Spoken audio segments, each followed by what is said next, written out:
ఇక మాజీ ఎమ్మెల్యేలు కాసు మహేశ్వరరెడ్డి, గోపిరెడ్డి శ్రీనివాసరెడ్డిపై ఎమ్మెల్యే జూలకంటి బ్రహ్మానందరెడ్డి తీవ్ర విమర్శలు చేశారు.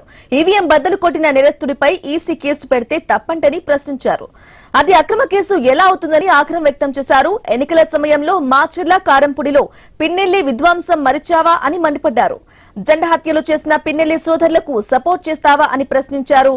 అక్రమంగా దోచుకోవటం, దాచుకోవటం పిన్నెల్లికి అలవాటేనని ఫైర్ అయ్యారు. అనేది నువ్వు రుజువు చేయగలిగితే నేను రాజకీయ సన్యాసం చేస్తాను. నేను హైదరాబాద్ లో ఉన్నా. ఇన్సిడెంట్ జరిగినట్టు నాకు 10 గంటలకు తెలిసింది. మా పార్టీ ఎందుకు నన్ను ముద్దాయిగా తీసివేయలేకపోయింది? మీరు A1గా నన్ను పెట్టారు.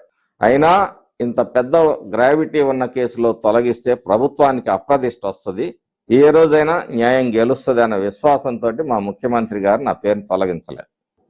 రఫాలాడించుకుంటూ జనాల్ని చంపే నాయకులు, మర్డర్ కేసులో ముద్దాయిలుగా ఉన్న నాయకులకి ఆయన కార్పెట్లు బరవట్లేదే. మీ నాయకుడే అక్రమార్జన కేసులో ఇరుక్కొని కోర్టు చుట్టూ తిరుగుతా ఉన్నాడు. మాచర్ల నియోజకవర్గం అందరూ ఊహించింది ఈ నియోజకవర్గం భగ్గుమంటుందని. ఇక్కడ ప్రశాంతతని కాపాడుతూనే వస్తా ఉన్నాం. దానికి అగ్గి రాజేస్తుంది మీ పిన్నెల్లి. ఈ పల్నాడు మళ్ళీ రక్తసిక్తం కావాలని దుర్మార్గపు ఆలోచన చేస్తున్నది మీ పిన్నెల్లి.